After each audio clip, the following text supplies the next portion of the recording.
Hey guys, so today we're going to be discussing negotiation. We're going to go over the basics for negotiation, why it's important, how we use it, and we're also going to discuss the role for negotiator, and that will be a little bit more advanced. So I think last week most of you guys were here. We talked about the basics of negotiation, but since we're putting this on the YouTube channel, I wanted to go over the basics again for our team members that were absent last week. So last week, if you guys remember, we went over this negotiation basics. So first to start, what is negotiation? Negotiation is bargaining / communicating in a manner which all parties walk away happy or content. So basically, the example we used was, let's say you go to your spouse or your mom or your dad or your brother and you're trying to buy a car and you say, hey, I want to get a BMW. And the other party says, no, BMW is too expensive, why don't you get a Honda? And then after going back and forth, you guys settle for like a Lexus, kind of meet in the middle. So you're walking away okay, but you didn't get what you want. So negotiation is that where kind of all parties, in most cases, walk away happy. And sometimes in a negotiation, we'll get to it later, that only one person walks away happy. But a good negotiation result, I should say, is that's the purpose of negotiation. So why is it important? I think it's important because we use it in our everyday life.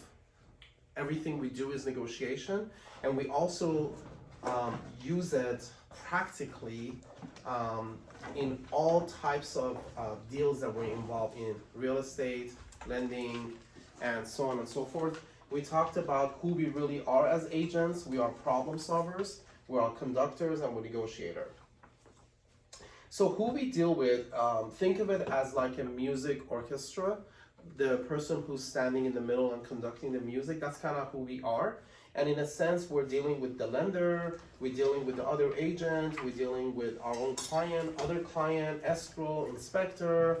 We're going to be dealing with the appraisal company and sometimes even the insurance company.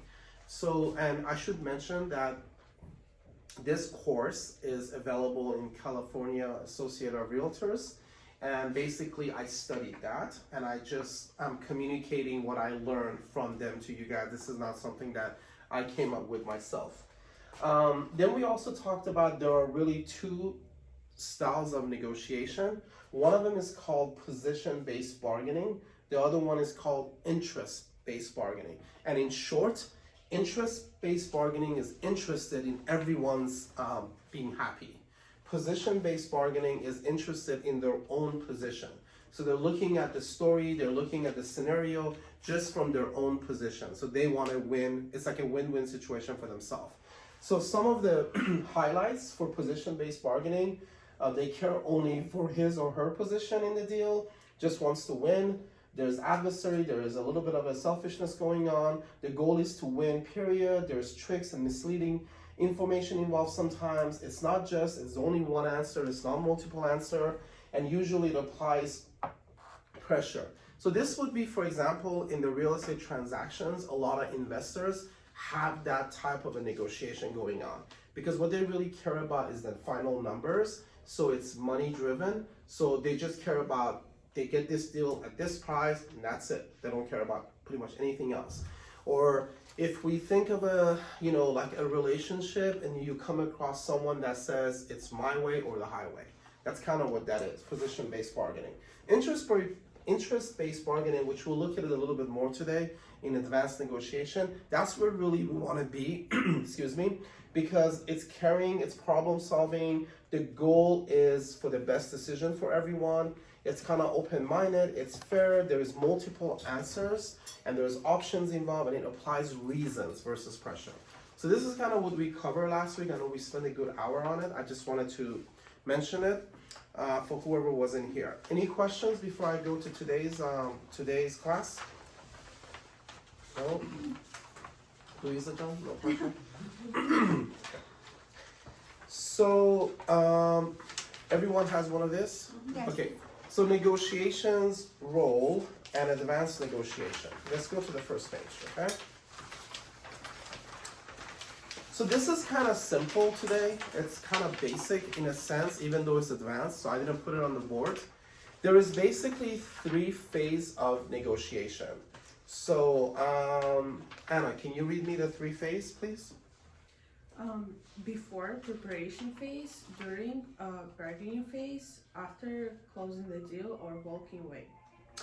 Okay, so let's discuss before the preparation phase. So what are some of the things you guys think that we're going to be preparing before we meet with our client to negotiate? So take a few seconds, think, what are some of the things we're going to be preparing? Now, let's use a practical example. Let's say one of your relatives told you that they have a friend, they like to buy a house, and they are introducing you guys to meet tomorrow. So what is that preparation phase? What are some of the things you guys are going to be preparing? What do you guys think? Just researching comps in the Searching area. comps in the area. So I would say write down the questions you're going to ask. So what area are you interested to buy? What is your price range? Asking them if they do have a lender they're working with. Do they have a pre-approval? And what are some of the things that they look for in a house? And one of the things I like to ask is how many people are going to be living there. They don't have to tell me who they are, but just give me an idea of the size. Sometimes they want their in-laws or their parents to move to the back house, so they're looking for a house that has that option. So the preparation phase is really important in a sense that you don't just walk in there not knowing the person you're going to deal. So it's also wise to ask some question about your relative. So let's say if your relative is saying, I have a friend, I want you to meet, his name is John, I want you to meet John tomorrow. So it might be wise to ask some question about John. So, hey, do you know if John, what city is he looking for? Is he looking for a condo? Is he looking for a house? So just basically communicate as much as you can to get that information written down. So when you sit down, you could ask those questions. So the second phase of negotiation is during, which is called the bargaining phase. So who can give me an example of what is taking place? And I think this is the heart of negotiation. This is really the one that whatever we discuss in this negotiation course is going to come handy. Who can tell me what are some of the things that are happening in the bargaining phase? Like working with other agent, this listing agent, in regards of putting offer, negotiating the term. So what are we working with them? What are some of the things we're working with them on? Price, yeah, price. And bringing clients back to reality. Back to reality. That's a really good point. Yeah. So let's start with that. What Caroline said. So when you're getting ready, guys, to take a client to show them houses. Let's just say we have a buyer, and we actually will discuss a seller too. So let's say we have a buyer. Before you take him house hunting, it is really important that we meet with that buyer and we try to explain to them the reality of the marketplace. So we bring their mind into a practical level, or else it's going to take a longer time.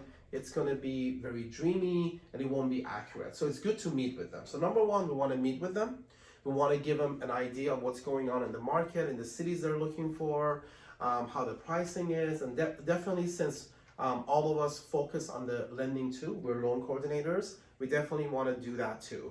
And in a position that you're going to discuss lending with your client and real estate, always do the lending first and do it separately. If you decide to do it together, from my experience, when I tried it was very confusing.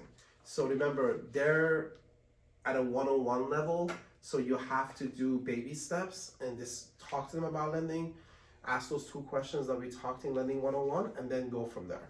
So first phase, I think, meet with them in person, talk with them, and have a plan of kind of like a plan of attack, right? Second, when you guys go out there and you show houses, I would say you need to be very active with them. Even though some simple things like Oh, those windows are new. Oh, the floor plan is good. All the bedrooms are on one side. Oh, look at the roof. It's good. Oh, the roof is old. Oh, there's popcorn ceiling. So basically, I think it's important that you interact with them, even if for you as an agent, it might seem like, for example, Ani has done over 100 showings. And it might seem repetitive for Ani to say, oh my God, I'm gonna tell them again, it's popcorn ceiling old. But you know what? That agent might be their first house. So you need to, put it in your auto default mode to interact with your client, even about the basic things. And what will stand out is some of those more detailed things that are unique. Remember how we talked about what to look for when you're showing a house? We talked about what were some of those unique ones that you guys can remember that we talked about to point out. Anyone? The unique ones. Neighbors. Settings. I mean, this might be. The setting, so the neighbors is important. Sidewalk, does it have a sidewalk? Pointed out, a lot of the places don't have a sidewalk. Does the street have a light? Does it have a light? The backyard, the wall, is it a street behind it? Is it a hill behind it? So some of the things that go a little bit more deeper as far as looking to the setting in the neighborhood and the house. Okay, the last phase is when your client has chosen to put an offer. And that's where negotiation gets very, very tricky. So we just had one practical example with Zare. So he put an offer for the house that he liked, and we spoke with the broker back and forth, and he was communicating something with us, but ended up happening something else. Even though we're trying to negotiate as best as we can, the result was completely of something that he didn't communicate with us. So sometimes negotiation doesn't go as we plan. So Mr. Zara saw the broker. After the offer, he took his wife to kind of look at it again, and the broker said, oh, you guys have the great chance, looks good, we should let you know by tomorrow. And then tomorrow the house went into pending. I mean, there was a lot of negotiation in the middle that I'm not gonna tell you, like bore you guys right now, but the house went into pending and he didn't even know. The guy didn't even call him, and the day before he said you kind of got the house. So the phase that you are going to put an offer, that's when everything happens. And that's really, really important to negotiate with the other agent. Now, I would say this, what I usually do, I study the agent. I sometimes look up the agent. I see how much history they have. Are they a broker? Are they a sales agent? I study the house, how long they own the house. I go look at the history a little bit. And then when I call, so there's two common questions I always ask. And those are very generic questions when I call in that negotiation phase. So all of these things I said, guys, is before you write an offer. Before you write an offer, you want to maybe look up the agent, look up the house history, look up the school area, look up the neighborhoods, and then make sure you call, not text. Call the agent and ask these two general questions. So first thing you want to say after chit-chatting and introducing yourself, you would like to say, does the property have any current offers? So that's the first question. And if they say yes, well, how many, like 2, 10, 5, and usually if they do, they go, yeah, we have like 5 offers. Second question, you want to ask for a price range. So depending on the situation, you could ask, may I ask if you have any offers over the asking price? So that would get them to respond. Now sometimes they respond, oh, I have plenty over the asking price. I have 50,000 over the asking price. Or sometimes they say, no, I don't. So from there, then you can kind of make a decision how you want to continue the conversation. But those two questions are important to ask. Do you have any offers? And is it over the asking price? May I get some idea so I can discuss with my buyer? He or she is really interested. So I always do that. And then last thing, when I present the offer, I try to spend time on the email, writing it really nicely, doing some bullet points, and here is the highlights of my offer. Then I put the price, I put the terms, if whatever is supporting documents is attached. Sometimes we attach the gifter. So you have to have a gift letter and you have the gifter bank account. So just make the emails very organized, and it will also help if you remind the agent of your short conversation.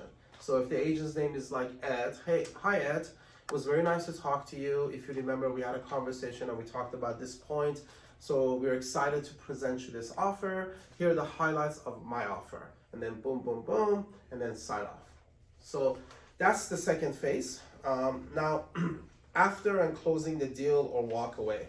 So I think this is going to be the phase when they get back to you and they're like, hey, we're doing counter to everyone, right? And maybe on the counter, they're saying they want all contingencies to be removed. So in a case that all contingencies have to be removed, what that means is the buyer's deposit, EMD, earnest money deposit, the 3%, in a case that we don't close, the loan doesn't close, when you remove all contingency, that money can be delivered to the seller for damages. Obviously, you have to go through some arbitration and maybe some courts and some paperwork, but in most cases, they have a right to take that money. So that is usually a very risky way to enter in an escrow transaction. So that might be a time that you decide to walk away. I mean, obviously, in detail, we can talk about contracts in another class, but that would be a time that you might want to walk away. So when the terms are too aggressive and risky for your client. If not, they usually send a counter in a multiple offer situation. Then you will again do the same thing. This is what I do. Before I talk to my client, I call the agent. I'm like, thank you for the offer. Do you have any feedback you could tell me? What are they looking for? And just see what you can get. Now, they can just say, nope, do your best. And a lot of them do. They just cut you short. But some may want to work with you. And some may want to, disclose more information. And hopefully they do that for everyone, so it's fair. So that's the closing part. Now, anyone has any other input or ideas about the 3 phases of negotiations that we can talk about? Louisa?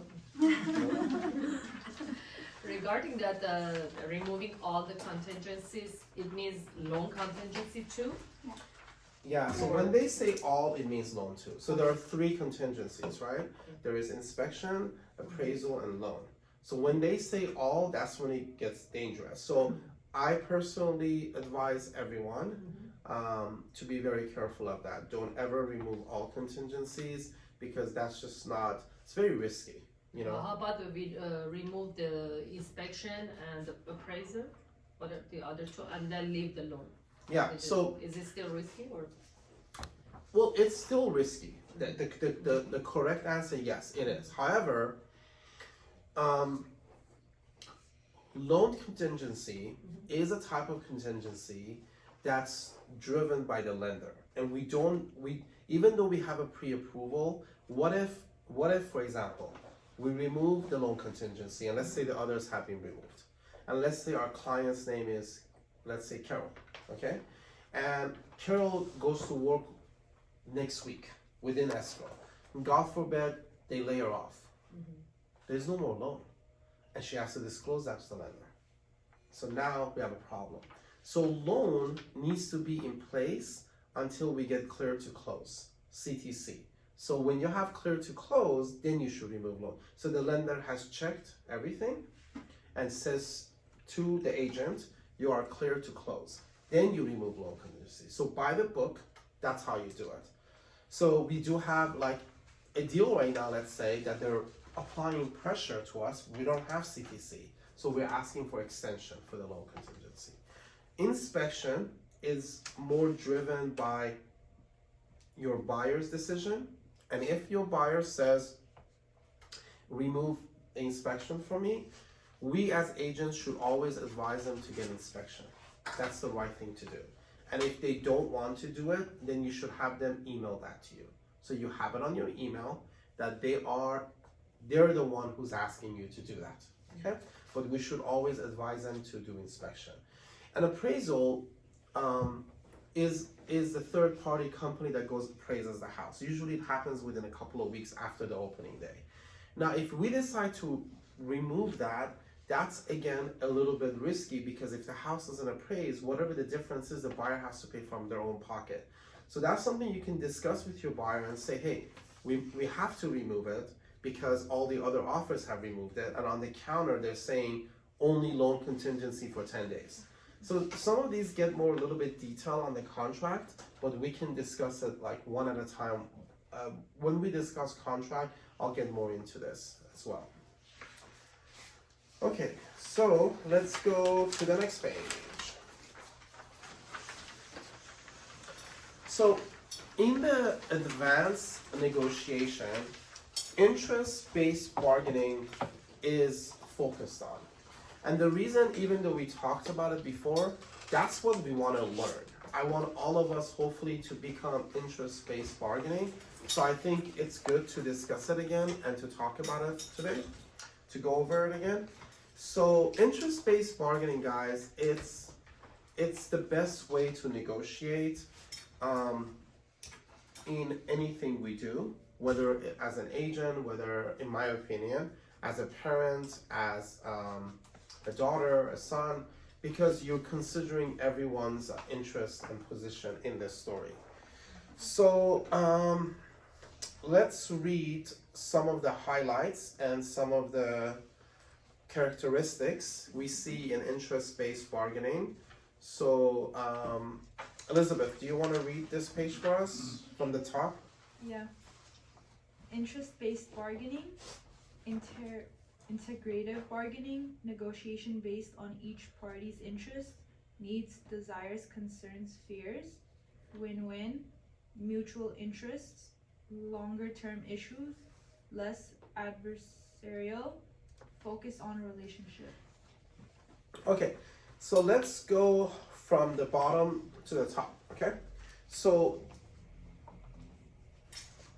focus on relationship.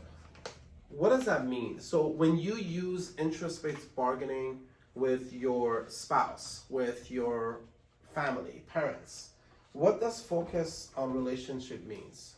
Elizabeth? It means that you're not just focused on your commission and just closing the deal, you're actually focused on like having a sincere relationship with your client. That is true, but there's one more that we need to highlight on this. Compromising? Yes, but what it really means, guys, is focusing.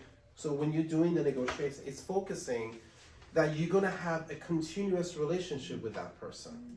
So let's say if you're negotiating with your boyfriend, girlfriend, or spouse, you know you're gonna live with this person and go out with them again. So you wanna focus the relationship in mind. In real estate, you might be going back and forth with an agent. And what I always tell myself is, I may work with this agent again, right? So I want to negotiate with them in a way that if we cross path again, then we can work together again. And that's what it really means. So you want to keep in mind that this might not be your first or last time you're going to negotiate with this individual. You might cross path again. So you want to keep that, and that's why I started from the bottom to go up, kind of from the little bit of a least important and then going upwards. So second one, Joel, can you read to us what second one is and what are your thoughts on it? Less adversarial. Okay, so what do you think that's defining if you were negotiating with your sister or someone? What is that saying? To be less like lenient, kind of. More lenient, right? Oh, to be more lenient. More lenient, right? Okay. So less adversarial, I would say it means to be not as aggressive. Don't apply too much pressure. Don't mislead, to negotiate in a better format. Not as, like enemy, like my way or the highway. Yeah. So longer term issues, okay? So longer term issues, what do you guys think they're referring to? Like issues that might come up later? Or- Yeah, issues that may come up later, focusing on the whole transaction ahead and something that might rise. So when you're negotiating, right, let's say if you happen to want to buy a BMW, right? If you want to buy a BMW, what's going to happen is you're going to have a higher insurance. So you want to keep that in mind. Now, if you happen to be younger, that's even going to add more. So a younger driver with a more sportier car, those are issues, right? Now, we bring that to real estate, excuse me. Excuse me. If we remove appraisal and inspection, so you could anticipate if the appraisal doesn't come in, that's an issue. Now your client's gonna be, I don't wanna pay the difference. You didn't tell me this house is not worth $950. I thought this whole time that it was worth $950, right? So that's some of those things. So mutual interest. Zarajan, what do you think they're referring to? So when you're negotiating, Yeah, I believe you shouldn't consider only the money making, or maybe another aspect. yeah? What else? Mutual interest. Mutual. To get them the best deal possible. But Yeah, you you're saying them, so who's them? You're talking about your buyer, Clients, yeah. clients. Who else? Basically, the client, the person that is selling the house, Yeah, you have to meet in the middle. yeah. So both. So it's not just our mutual, right? I want it to be everyone involved. So let's say Louisa is the other agent. She's representing the seller. I'm representing the buyer.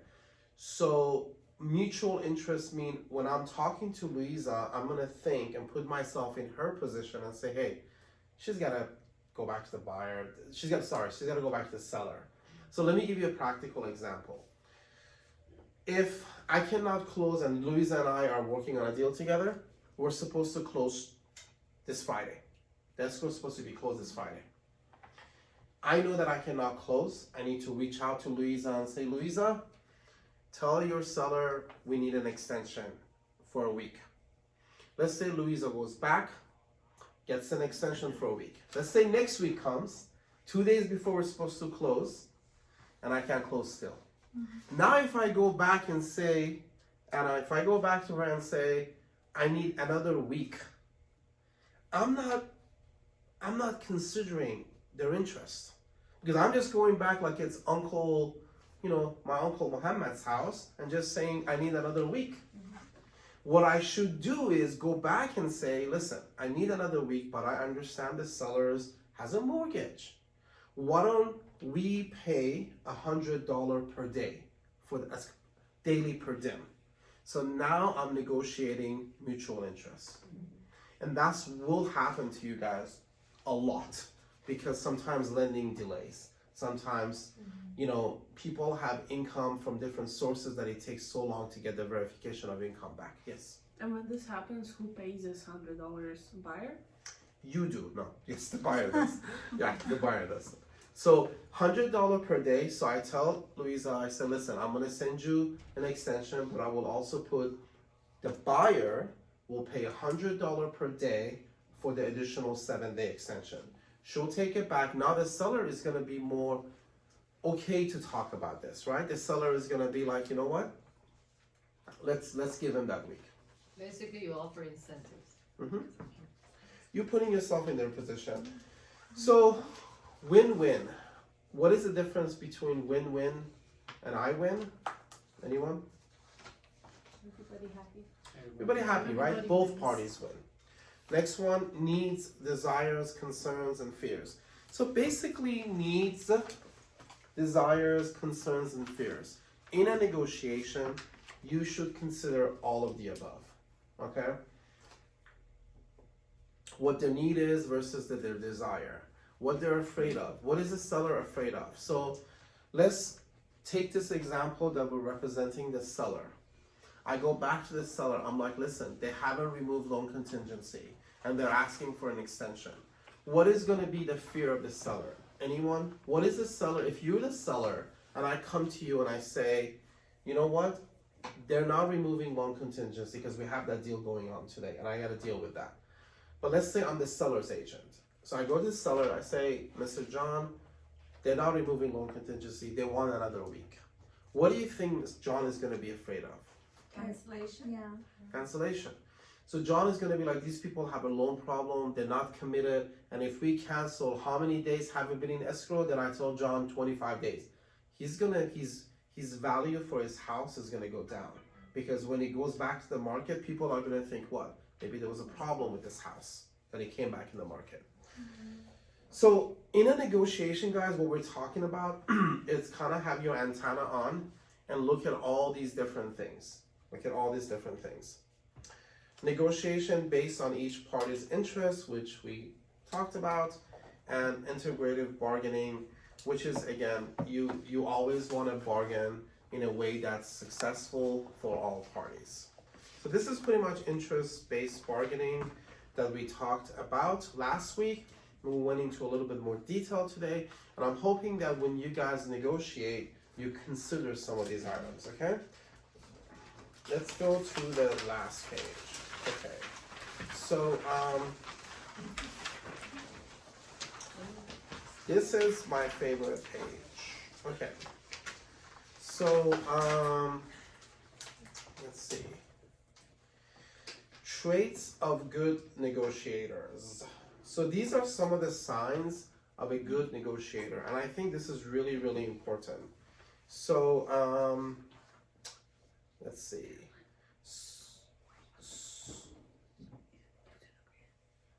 Joel, do you want to read this page for us kind of slowly? Traits of good negotiators. Attitude, verbal versus nonverbal communications. Body language 57%, tone, pitch 36%, verbal 7%. Respect and trust, active listening, evaluating your position, closing, assertiveness. Okay, so let me put this kind of on the board because I like this.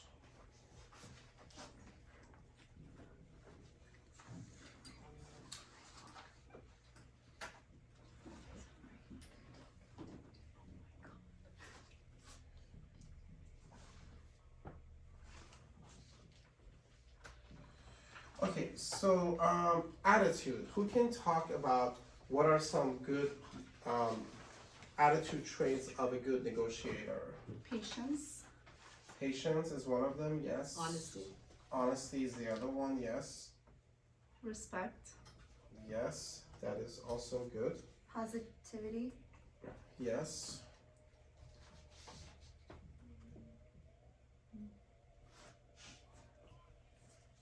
you should have like a professional attitude.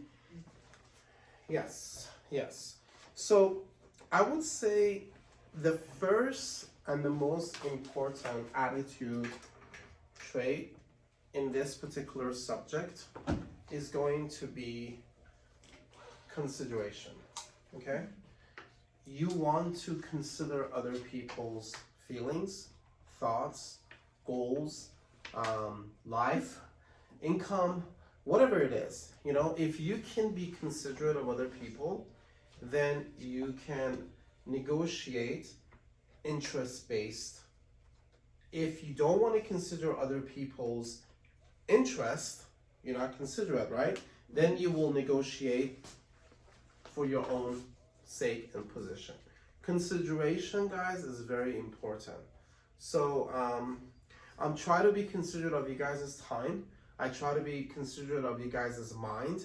That's why usually on a practical level, before we start, I explain to you guys if there's something going on with me, so you guys see what I see.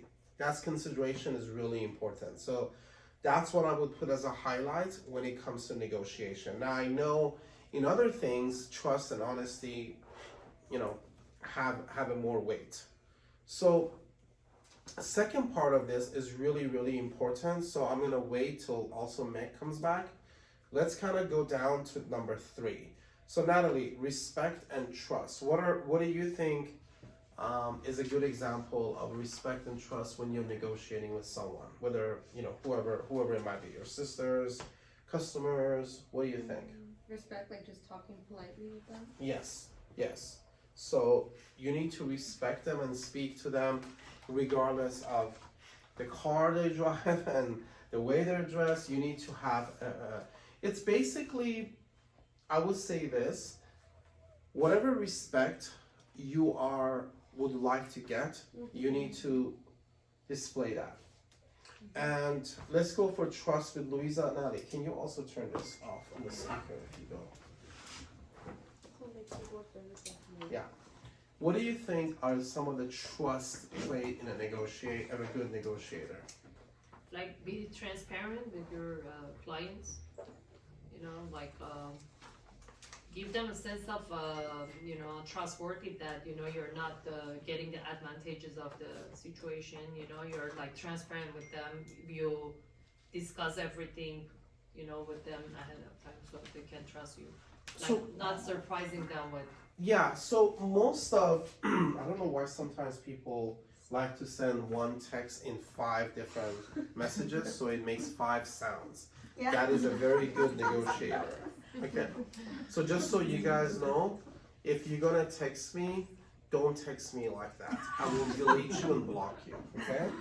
Now, guys, most of the questions, and please pay attention to this, Caroline and Joel and Elizabeth, most of the questions I ask you guys are talking about your client. When you really think about it, you're gonna be negotiating with the other side. Not that you don't negotiate with your client. So take these questions at heart, thinking, Joel, that you're an agent now and you're talking to another agent. That's what it's gonna come down to. Your clients are usually gonna meet in the middle. You don't need to negotiate as much, hopefully. So let's take that trust example to the other agent. So Joel, if you're negotiating with the other agent, so this question is for you, Joel. If you're negotiating with the other agent and you're talking about a closing day, where can the other agent lose their trust with you? How can that happen? We're talking about closing day. So let's say you have it on the contract that you close this Friday. What would happen that she'll lose her trust with you? What do you think? If I don't close on Friday. If you don't close on Friday and you don't inform her ahead of time, Mm-hmm. that's what the trust issue is. So when you're in escrow, okay, Elizabeth, when you're in escrow, you need to, if you communicate, let's say you negotiate with the other side about getting an extension for a week. A week comes and you still don't close. Another week comes, you don't close. So apparently they're gonna lose their trust. And that happens a lot when you represent buyers. Because sometimes lending just goes longer and longer and longer. So when I go first and I say, can I have a week extension? They trust me, I explain why, they give it to me. Then I go again, can I have another week extension? They start losing their trust. Like, Kevin, you said this was gonna be resolved in a week. You see, this is where trust is a factor. This is where, on a practical level, it happens. So it's kind of like if you take that with your boyfriend, your girlfriend, your husband, your wife, and you tell your wife, you know what, give me for example, give me 3 months and I quit smoking. 3 months comes, you don't quit. Another 3 months, now I go to vaping and I don't quit. Another 3 months. So she might or he might begin to feel that, hey, you know what, in this area I don't trust him because every time it's like more and more. So that's important. Yeah, but sometimes you're not trying to be dishonest. Sometimes You're things not. It are is. out of your control. But they'll still lose the trust. The outcome is sometimes different than what your heart is. The outcome is different than what your heart is. But what is the solution for that? Is there any You solution? just do the best you can Because- and you let them know you apologize Yeah. and you let them know I really tried to quit if it's that situation and I couldn't. Close. What is it? Let's go back to real estate. So if you go back to real estate, which is the same, you're gonna apologize. You're gonna, I'm really sorry. I know it sounds like I'm dragging this on, but one of the you explain one of the Honesty. borrowers has IHSS, in-home care providing services. IHSS sometimes takes a longer time to get back. We cannot remove loan contingency until all conditions are clear. This is a condition, there's no problem, so you give them, there's no problem, but it needs to be clear. So we'll do the body and tone, pitch, verbal last, guys. Let's go to, so we did respect and trust, active listening. So who can tell me what is active listening? What is an example of an active listening? Hmm? You? Me? Okay. When you're considering what the other person says and take it into account. Yes, that's one definition. So let me give you guys again a practical example with the other side. Okay, Joel, practical example of the other side. So if you're dealing with the other agent, Joel, and the other person comes, let's say Melody is the other agent, and Melody comes out of blue. She's represents, let's say Melody represents the seller, Joel, you represent the buyer, okay? Melody comes, and you're not expecting this. All of a sudden, Melody comes and says, you know what? I'm so sorry. The deal we had to move my seller, that fell through.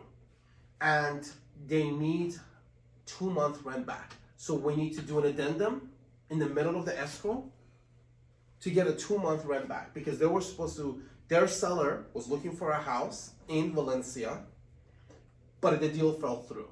Now you have buyers that are packing because they're supposed to move in 2 weeks. You have buyers, Joel, that are packing. They're supposed to move in 2 weeks.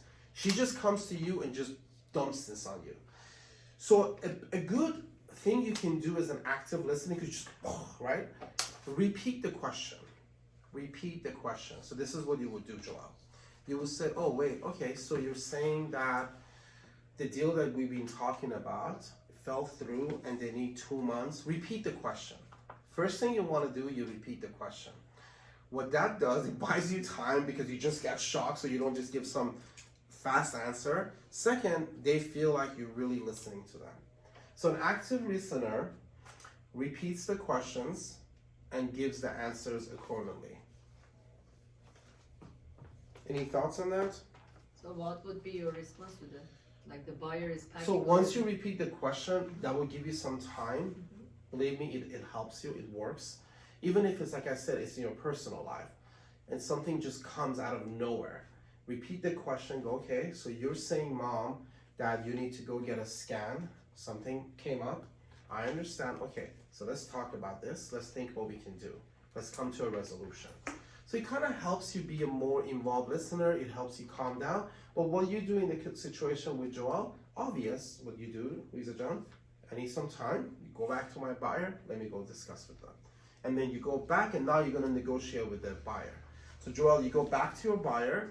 You tell your buyer, listen, we want this house. We come this far. There's a bump on the road.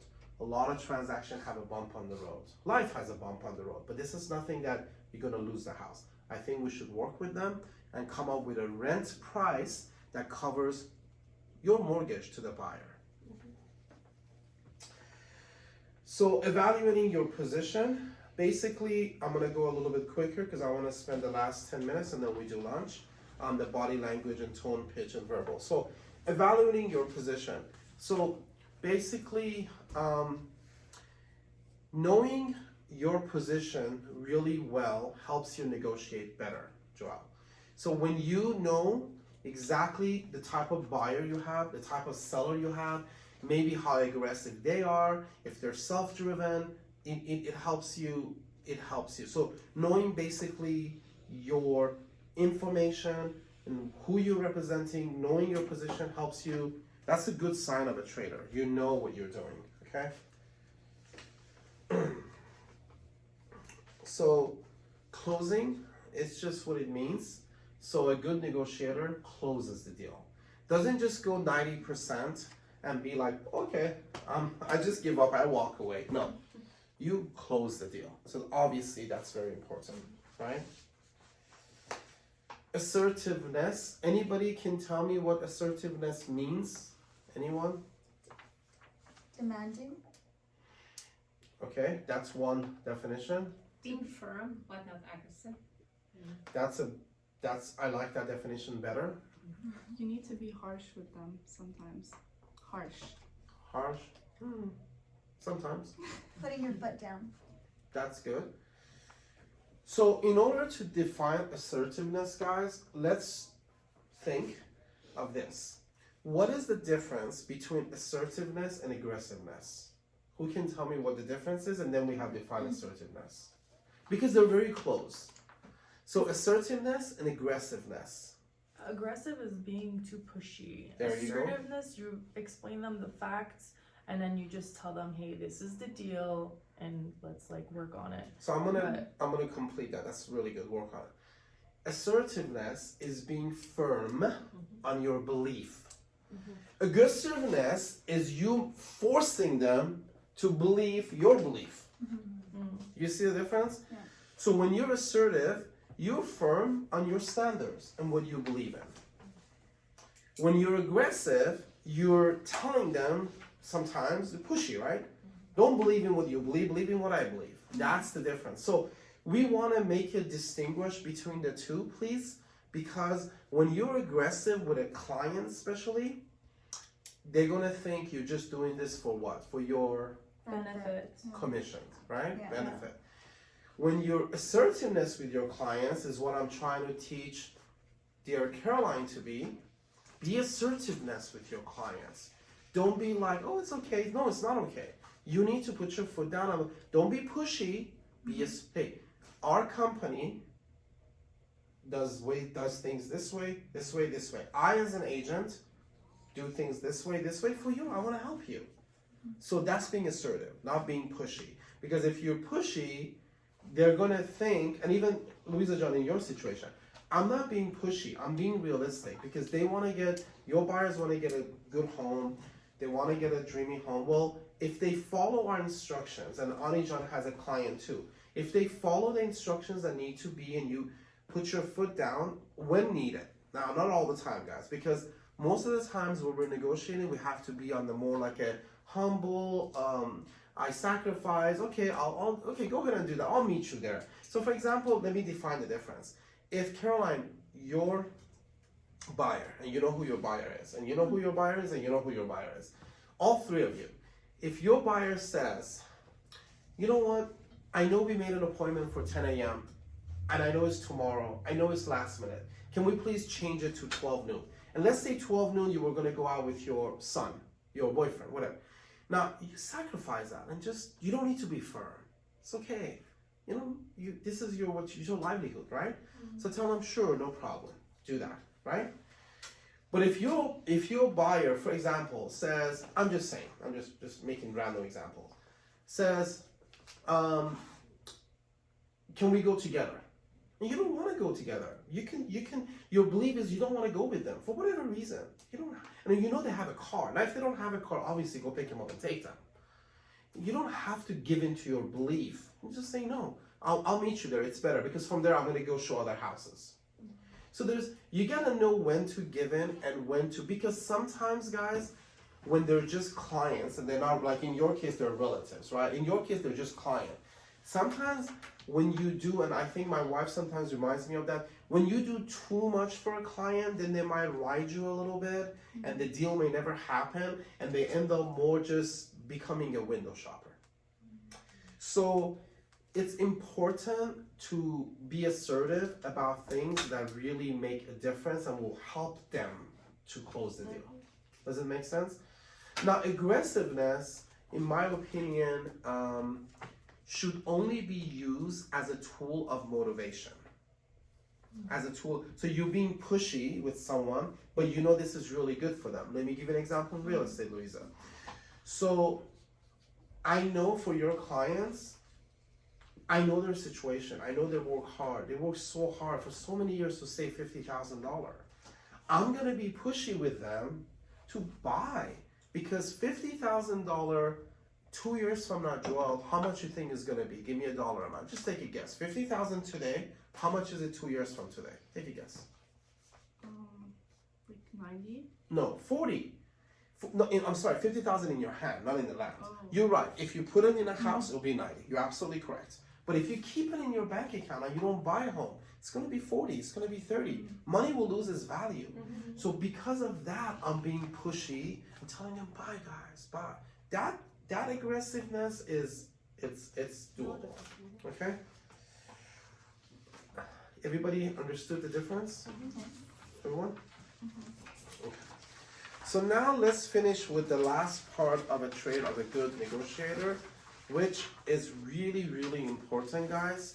Ani, it's really, really important, so I put it on the board. Okay, so we're talking about traits of good negotiator. So let me define that and bring it more simple language. Simple language would be, how do you know you're a good negotiator? How do you know you're a good negotiator? That would be the question, okay? And if everything we talked about, guys, you decide to forget in 2 minutes because you were falling asleep, great, but try to remember this last part, okay? This last part is talking about the way you negotiate. Are you gonna negotiate by text, by phone, by email, or in person? Face to face. Or face to face. So what the class teaches us, and I'm communicating that with you guys, is the best way to negotiate, if it's applicable, is face to face. Second to that is phone call. Third and last and least is text. So let me give you guys an example. Before I do, I actually want to tell you about this breakdown of percentages that's on the board. So they teach, with the survey they did, that when you're negotiating with someone, 57% of them agreeing with you has to do with your body language. 36% has to do with your tone and your pitch. Only 7% has to do with the content of what you're asking them. So if I'm in a negotiation of a real estate and I'm asking them, for example, to drop the price $10,000, only 7% they're listening to the $10,000 drop. Everyone with me? The rest of it is going to be my body language and tone pitch. And I know I used this example last week, but let me use a different example. So let's say you have, let's go with the seller. So we represent sellers, okay? And let's say we have some bad news for the seller. After 25 days of being in escrow, they didn't remove loan contingency. What did they do instead? Cancel? Cancel. How are you going to communicate that, Joel, with your buyer, with your seller? So you're the seller's agent. After 25 days in escrow, how are you going to tell your seller that it's canceled? What do you think? How are you going to do it? Out of the 3 ways that I said, so which one? Text, phone, Obviously face to face. face to face. Perfect. Okay. Don't text them. Don't call them. Be respectful. Be a good negotiator. Sit down with them. Do it face to face. And when you sit down with them, what type of a? So let's go. So now we know the content, right? The 7% is you're gonna tell them deal got canceled. Everybody knows that. What kind of a tone would you? Bless you. What kind of a tone would you use, Melody? What other tone and pitch would you use? Kind of like understanding and positive. Positive tone, soft tone, nice pitch, quiet volume, right? Compassion. Compassion is, like a nice tone, right? Definitely not a Kevin's aggressive tone. Not not a very aggressive tone. Okay. Yeah, ask you a question before you think. Like sometimes you see the houses they say back on market. This is the case where the things get canceled. Yeah. Yeah. Mostly, That's it. Mostly comes to loans, right? Not necessarily. I mean, it could be a change of heart. It could be the inspection. It could be the appraise. The house didn't appraise. It was, they offered too much money and they changed their mind. A lot of things can happen. Sometimes buyer finding better place just cancel. Find a better place and just cancel. Sometimes loan. You can't say mostly. Sometimes. I mean, as an agent, if you go offer that house that is back on market to your to your buyer, and your buyer wants to know why it's back on market, is there any way we can find out? Well, you ask can the ask- agent, and if there's something they can disclose, they will. If it's confidential information, they will not. Yes. You want to say something? So they can cancel after the offer already got accepted? Yes. Isn't they can get forced to sell? No, so we'll talk about that more in detail in the contract class, but when you do an offer, you have three contingencies. Before all three are removed, you could cancel, and then the seller will have issue. So guys, let's not fall too far away from our subject. So we were talking about Joel going in person. Melody says what type of a tone we use. We use a very warm tone because you're about to give a bad news. So what kind of a body language would you use? Like open hands to show the trust. Well, everyone has a different body language, right? What I would say, guys, is eye contact, facial expression, and obviously you can't. So if this happened to be that I'm giving a bad news to my daughter, to my wife, I can put my hands on their shoulders because we're family, right? So if you happen to be doing this, because again, most of this will happen in your personal life, to be honest, than a professional life. If it happens to your personal life that you can hug, you can, be more compassionate, it's really important. And the heart of the matter is when you do it face to face, you will have an opportunity to save the deal, save the day. You will have an opportunity to come to a better conclusion even. Versus what a lot of younger generation do, including myself if I was young, if I want to give a bad message or break up with someone, or if I'm upset, I just take it out on the text because I can hide behind something different, right? So don't do that. It's very, very bad. Try, especially in real estate, try to be considerate that you're about to do a bad, even a good news, right? Example, let's say our offer gets accepted, right? So I can't drive down to Encino 30 minutes and just tell my buyer, we have Ani put an offer for one of our clients, Farnaz. She lives in Encino. The condo is in Encino, a humble $380,000 combo, never heard anyone, condo, never heard an apartment. But we're hoping that it gets accepted. We have good feelings. They called Ani talked to them and did her negotiation. Hopefully it gets accepted, okay? So when it gets accepted, I don't want Ani to drive from here to Encino and say, hi, your offer got accepted, Ani. No.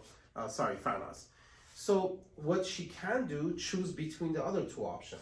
Does she text or does she call? She calls. And even on the call, that's why it's 36%. You could still have a nice tone, So sometimes even with the bad news, you can't go there.